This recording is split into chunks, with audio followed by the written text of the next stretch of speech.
It's Charlie's World.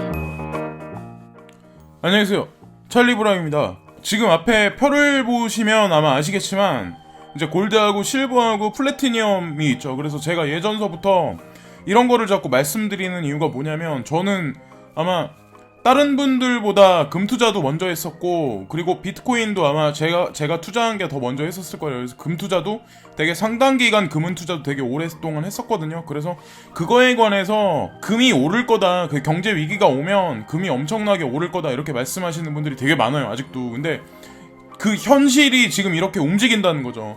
어느 라인이 있으면 그 선 이상은 절대로 못 넘어요. 근데 중요한 건 비트코인 ETF라는 게 승인이 돼서 결국엔 상품 시장에 만약에 그게 등재가 된다면 그 영향이 제가 개인적으로 생각했을 때는 골드하고 실버에 고스란히 전체가 다 전해질 거라고 생각을 하거든요. 하다못해 원유 시장도 아마 그 파급 효과가 분명히 올 거라고 생각을 해요. 그래서 쭉 보시면 이제 원유 같은 경우도 어느 일정 시점까지는 아마 오르지 못하고 이런 상태로 아마 있을 것 같고, 그리고 다우는 그나마 오늘 좀 올랐죠. 그래가지고 전체적으로 어떤 금융지표도 괜찮게 나와서 이렇긴 하지만, 제가 개인적으로 생각하는 거는 이거는 그냥 언발의 오줌 누기 정도밖에 안 될 거라고, 그래서 그냥 오래 가봐야 며칠밖에 안 될 수도 있다고 생각하거든요. 근데 어떻게 보면은 비트코인은 반대로 아마 리버스를 탈 확률이 되게 높다고 생각해요, 주식시장이. 그래서 어떻게 보면 지금 잠깐 반등을 했지만 이런 추세는 오래가지 못할 거다라고 생각을 하는 거죠, 저는 개인적으로. 이 뉴스가 아까 제가 봤는데 또 다시 이제 국내 매스컴에서도 이제 부정적인 뉴스들이 막 쏟아져 나오기 시작을 하는데, 암호화폐 거래소 빗썸 첫 희망퇴직자 30명이 짐 쌌다, 그래서 10%나 되는 그 직원들을 감원을 한다, 막 이런 식으로 부정적인 뉴스를 막 지금 내보내기 시작을 했어요. 그래서 중앙일보에서 나온 뉴스인데, 내용인즉슨 딱 보시면 빗썸은 17일 지난해 12월 전 직원을 대상으로 전직 지원 프로그램을 운영했으며, 이에 따라 약 30명의 직원이 퇴사했다. 이는 빗썸 전체 인력인 30명의 10분의 1 수준이다 라고 나오죠. 그래서 지금 이런 식으로 나오고 있는데, 빗썸 관계자는 개발 인력을 중심으로 전직 지원 프로그램을 운영한 것이라며, 시기적으로 시장이 어렵긴 하지만 회사가 어려워서 희망퇴직을 실시한 것은 아니다라고 설명했다. 그래서 회사에서 얘기한 건 틀린데 어쨌건 밖에서 바라보는 시각은, 지금 예전에도 이제 비트메인에서 대대적으로 직원들을 뭐 감원을 했다, 뭐 그리고 뭐 채굴 서비스를 뭐 포기하기 시작했다, 여기 암스테르담이나 아니면은 뭐 텍사스에도 그렇고 그런 거에 관해서 점점 중단한다, 막 이런 얘기들이 나오기 시작하는데, 그런 것들이 이 업계를 바라보는 시각 자체를 되게 부정적으로 만든다는 거죠. 그래서 이런 지표도 사실은 부정적으로 아직까지도 지금 나오기 시작을 하는 것 같아요. 그리고 이 뉴스 보시면 이제 암호화폐 미래가 스테이블 코인에 있다, 뭐 이런 식으로 말을 하는데, 스위스 비트코인 협회 다음 암호화폐 물결은 스테이블 코인, 그래서 코인텔레그래프에서 그런 말을 했다는데, 스위스 비트코인 협회 창립자인 루지우스 마이저 이사는 암호화폐 컨퍼런스에서 지불 수단으로서의 암호화폐와 유틸리티 토큰의 시대는 저물고 있다면서, 안정된 통화 체계인 스테이블 코인이 앞으로 암호화폐 시장의 주류가 될 것으로 전망했다라고 이런 식으로 얘기를 했지만, 스테이블 코인은 제가 개인적으로 생각했을 때 어떤 예를 들어서 달러랑 패깅됐다, 위에너랑 패깅됐다, 뭐 엔화랑 패깅됐다, 원화랑 패깅됐을 때 뭐 1달러다 아니면 1,000원이다, 만약에 뭐 100엔이다, 막 그 1유로다, 막 이런 식으로 했을 때 그거하고 패깅돼서 1대1 비율이나 아니면은 그 플러스 마이너스 10% 정도를 왔다 갔다 하지, 그렇다고 스테이블 코인이 급작스럽게 가격이 몇 배로 상승한다 이러기 위해서 그 사람들이 만들어낸 코인이 분명히 아니라고 저는 생각을 하거든요. 그래서 어떻게 보면 이 전체 통화시장 자체를 지금 현재는 카오스 상태지만, 스테이블 코인이 중간에서 어떤 그 안정적인 매개 역할을 할 뿐이지 그 이상 그 이하도 아니라고 생각을 하거든요, 개인적으로는. 브레이브 브라우저 광고 수익이 공유 플랫폼을 선보인다라고 나와요. 그래서 자체적으로 다른 데서 이제 그 서비스에 이렇게 딱 옆에 붙어가지고 거머리같이 붙어가지고 이런 식으로 자기네 어떤 그 플랫폼을, 지금 같은 경우는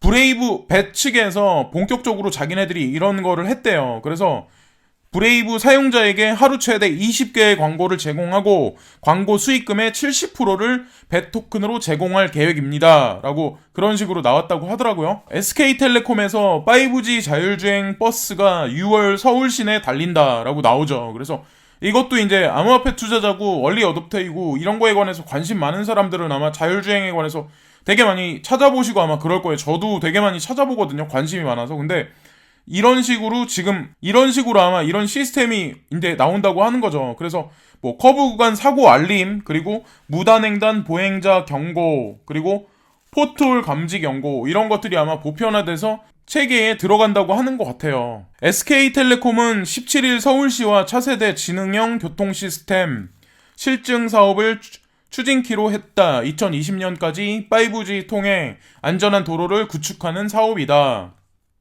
라고 해서 실질적으로 본격적으로 이제 상암에서 이제 하기로 했다고 하는데, 또한 SK텔레콤과 서울시는 서울 마포구 상암 DMC 일대에 자율주행 차량을 시범 운행할 수 있는 대규모 자율주행 테스트베드를 조성한다. 상암 쪽에서 이제 위주로 이제 이 프로젝트를 이제 실시를 할 것 같아요. 일단 테스트만. 그리고 이 뉴스 같은 경우는 이제 보시면은 문자 메시지 카톡으로 고지서 받는다. 규제 샌드박스 본격 시행이라고 나오잖아요. 그래서 아마 지금도 카카오페이로 아마 그 고지서에 관해서 뭐 가스비라든가 아마 그런 거를 이미 페이를 하고 계시는 분들이 아마 되게 많으실 거예요. 근데 본격적으로 이제 그거에 관해서 정부에서도 아마 시행을 하게 될 것 같아요. 그래서 카카오 KT 휴대전화 고지서 발송 신청, 현대차 도심 속 수소차 충전소 설치 건의가 나왔고, 부처 협의 사전 검토 등 거쳐 2월 중 특례 부여 심의라고 나오죠. 공공기관 모바일 전자고지 활성화, 그래서 임시로 일단은 허가를 내준 것 같아요. 그래서 KT하고 카카오페이에서 주가 돼서 이제 움직이고, 그 공공기관이 전자고지를 하기 위해서는 보유한 주민번호를 연계 정보로 일괄 변환 필요하나 규정 미비, 아직까지 이제 그런 거에 관해서 나와 있는 게 없고, 과태료는 서울시 하이패스 미납, 도로공사 등 행정비용 절감, 국민 도달률 확대 등 기대, 뭐 이런 식으로 만약에 이 정책을 실시하면 이런 식으로 뭐 비용 절감 어쩌고저쩌고 말은 하지만, 중요한 건 저는 제가 개인적으로 보는 거는 한국 같은 경우 문재인 정부에서 아마 카카오를 대대적으로 밀어준다고 저는 생각을 하거든요. 그래서 지금 1개나 2개 정도밖에 아마 고지서가 나오지 않지만, 나머지 고지서들이나 아니면 아파트 건립이나 여러 가지 것들이 아마 하다못해 뭐 지금 보면은 법규 위반 고지서 이런 것까지 아마 행정 서비스가 카카오페이를 통해서 납부를 하게끔 만약에 유도가 된다면, 그거는 더할 나위 없이 문재인 정부가 카카오를 밀어준다고밖에 볼 수 없는 거잖아요. 그래서 그렇게 아시면은 좋지 않을까라는 생각을 하고, 그리고 블록체인 기반 해외 송금 서비스 임시 허가라고 여기 나오죠. 그래서 이것도 마찬가지로 지금 아직까지 이제 우리 어떻게 보면 전 세계가 이런 식으로 아마 움직이는 것 같은데, 무슨 법률안이 정책이 제대로 나온 것도 없고, 그렇기 때문에 일단은 임시 허가라도 내준다는 자체에 저는 의미를 많이 부여하고, 블록체인 기반 서비스 소액 해외 송금업자로 등록할 수 있는 규정이 미비하고, 은행에 비해 소액 해외 송금업자에 적용되는 낮은 송금 한도, 외환거래법에 관해서도 그거에 관해서도 아직 늘려놓은 상태가 아니기 때문에 이것도 약간 제약이 걸리는 것 같아요. 그래서 세계적으로 검증된 블록체인 기술 활용이 빠르고 수수료가 저렴한 해외 송금 서비스를 확대하기를 기대한다. 그래서 조금 기다리셔야 된다는 거죠. 암호화폐 어떻게 보면 암호화폐 가격이 상승하는 거에 관해서도 좀 기다려야 하지 않을까라는 생각을 하는 거죠. 그래서 마찬가지로 이 뉴스도 이제 좀 어떻게 보면 부정적으로 또 나온 거죠, 사실은. 그래서 이더리움에 관해서 어떻게 생각하실지 모르겠지만, 콘스탄티노플이 연기가 되면서 뭐 이러냐 이렇게 근데 이런 일은 여태까지 되게 많았었어요. 그래서 어쨌든 중요한 건 한국 경제에서도 이런 식으로 좀 약간 부정적으로 지금도 디스하듯이 업그레이드 거듭 연기, 이더리움마저 신뢰도 흔들 이런 식으로 나왔잖아요. 그래서 지금 보시면은 주요 가상화폐 이더리움이 콘스탄티노플 업그레이드를 예고한 시행일 하루 전 잠정 연기했다. 벌써 2번째 연기다. 업계에 대한 신뢰도마저 흔들린다는 지적이 나온다라고 이런 식으로 나오는데, 전문가들은 대표 주작격인 이더리움마저 신뢰도가 하락하면 업계 전반에 대한 불신이 커질 가능성이 높다고 내다봤다. 블록체인 사업 주도권도 전문 스타트업이 아닌 기존 정보기술 대기업 등의 블록체인 사업 쪽으로 넘어갈 수 있다라고 이렇게 공포스럽게 그런 식으로 마지막 문장을 사실은 맞춰 나갔죠. 그래서 저는 이 문제가 잠정 연기됐지만 머지않은 시일 내에 분명히 콘스탄티노플 업그레이드가 분명히 완성돼서 긍정적인 시그널로 분명히 작용할 거라고 생각을 하거든요. 그리고 이 뉴스는 대형 카드 3사가 내놓은 QR페이라고 하는데 예전서부터 아마 이런 말씀을 되게 여러 번 드린 적이 아마 있을 거예요. 그래서 제로페이하고 뭐 제로페이는 정부에서 이제 시행해서 뭐 하기로 했는데 그거에 관해서 사용자를 이제 많이 만들어내는 거 그런 거에 관해서 이제 실패를 했고 나머지 이제 카드사들이 거기에 들어갔는데 카드사들 같은 경우는 지금 정부가 제로페이를 내놓자 카드사도 연합해 카드사 공통 QR페이 서비스를 시작했습니다. 소비자들이 이용하기 편리한 간편 결제 서비스가 늘어나고 있습니다. 카드사 공통 서비스는 QR코드를 이용한 앱투앱 서비스입니다. 고객은 스마트폰 앱을 이용해 가맹점에 위치된 QR코드를 스캔하여 실물카드 없이 결제할 수 있습니다. 이런 식으로 나오죠. 그래서 지금 보시면 이게 왜 중요한 이유가 있어요. 그래서 롯데비씨 신한카드 3사가 연합한 카드사 공통 QR페이는 전국 800만여 가맹점에서 호환이 가능합니다. 그래서 신한카드, 롯데카드 가맹점은 각 270만 곳, BC카드가 298만 곳, QR페이 결제가 되는 곳만 800만 여 곳에 이릅니다. 3사카드 구분 없이 호환 결제가 되기 때문에 여기 이 부분을 잘 보셔야 돼요. 그 3사카드 구분 없이 호환 결제가 되기 때문에 사실상 전국 모든 가맹점에서 사용할 수 있습니다. 향후 3사 이외 카드사도 참여할 예정입니다. 이런 식으로 나오죠. 그 얘기는 서로 일단 QR코드 결제에 관한 것도 이제 일원화되고 단일화됐다는 얘기거든요. 그렇다는 얘기는 저는 마찬가지로 여기다가 SDK를 통해서 암호화폐만 이제 여기서 이 결제를 사용할 수 있게 그런 식으로 플랫폼이 조성이 되면 나머지 것들은 이제 다 향후 일사천리로 진행될 거라고 생각을 하는 거죠. 근데 이런 식으로 먼저 금융권에서는 먼저 토대를 닦아놓는다. 저는 그런 식으로 이제 생각을 하고 있거든요. 쿠팡을 많이 사용하시는 분이 많겠지만 저도 이제 쿠팡을 사용하고 있거든요. 요즘에는 되게 많이. 근데 보시면은 뭐 거기서는 로켓 와우라든가 로켓 배송이라든가 이런 거를 되게 강력하게 밀어붙여가지고 다른 데에서도 지금 새벽 배송에 관해서 되게 많이 집중을 하고 있잖아요. 자기네 이제 그런 걸 뺏기지 않기 위해서. 근데 여기서 보시면 아까운 배송비 대신 배송 멤버십으로 승부. 그래서 쿠팡의 배송 실험이라고 나와요. 그래서 배송비를 사실 줄 필요가 없어요. 그래서 물건 값이 다른 타 이커머스 업체보다 조금 비싼 건 사실인데 비싸지 않은 것도 있거든요. 근데 중요한 건 어떻게 중장기로 봤을 때 그러니까 한 달에 약간만 페이를 해도 배송비를 제가 낼 필요가 없게 쿠팡을 이용할 수 있다는 거죠. 그래서 그거에 관해서 알아보시고 실제로 사용을 해보시면 이 사람들이 왜 지금 쿠팡이라는 데가 어떤 식으로 움직일 건가에 관해서 알 수 있는데 제가 이 뉴스에 관해서 미리 말씀드리기 전에 한 가지를 먼저 말씀드리고 싶은 게 뭐냐면 쿠팡이라는 데가 손정의가 계속해서 적자가 남에도 불구하고 계속해서 자본을 계속